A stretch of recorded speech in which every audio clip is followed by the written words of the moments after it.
سلام رفقای گل، خوش اومدید به یه ویدیو دیگه از کانال خودتون. من مهدی ام و اینجا اوسامتکه. بچه داخل این ویدیو میخوایم با هم دیگه یاد بگیریم چجوری داکر رو روی سیستممون نصب بکنیم و داخلش انیتن رو راه اندازی بکنیم. اگه میخوای بدون هیچ کد نویسی این کار رو یاد بگیری تا آخر ویدیو رو با ما باش. اول از همه وارد سایتش میشم، get started docker سرچ میکنم، داکر دانلود، داخل get started docker وارد میشم. خب عشقای داداش، داخل این بخش که سایت باز میشه روی دانلود داکر دسکتاپ میرم و روی دانلود فور ویندوز دانلودش میکنم. حجمش حدود 600 500 مگه دانلود که کردین اینجا رو با هم ببینیم. خب قشنگای من، بعد اینکه دانلود کردین و نصب کردین، وقتی که داکر رو باز میکنین همچین صفحه رو شما میبینید.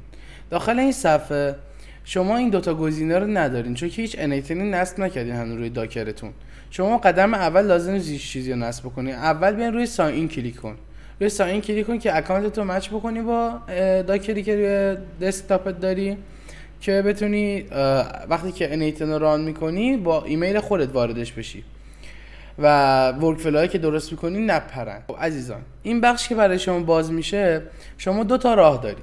راه اول میتونی با گوگل روی گوگل بزنی، کانتینیو وید گوگل که بزنی برای شما ایمیل هایی که داری و میاره، میتونی باهاشون ثبت نام بکنی و وارد بشی. هم اگه اکانت داشته باشی وارد میشه، هم اگه اکانت نداشته باشی ثبت نام میکنه و وارد میشه. من الان اکانت دارم.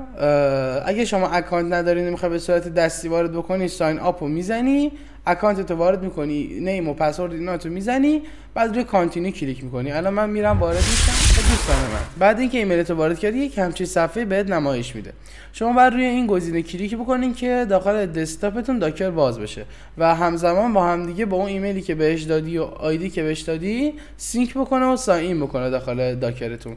روی این که کلیک بکنین داخل داکرتون ایمیلتون زده میشه و وارد میشه. الان میرسیم به قدم انیتن. الان وقتشه که ما روی داکرمون انیتن رو نصب بکنیم. باید چیکار بکنیم؟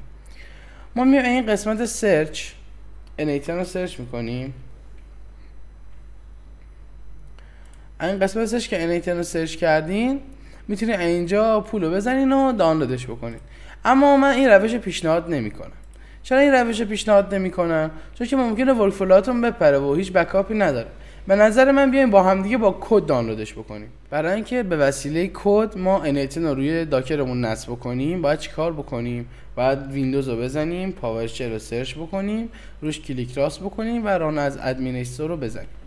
اینجا ما یک کد از قبل آماده شده رو بهش میدیم که برای شما داخل تلگرام گذاشته، میتونید برید کپی کنین و اینجا پیست بکنین. اینتر رو که بزنیم برای ما انیتن رو نصب میکنه. یه مدت طول میکشه چون که یکی حجم داره. بعد اینکه دانلود کرد میای شما این پورت رو کپی میکنی. بعد اینکه این پورت رو کپی کردی وارد گوگل میشی، پورت رو پیست میکنی و اینتر میکنی.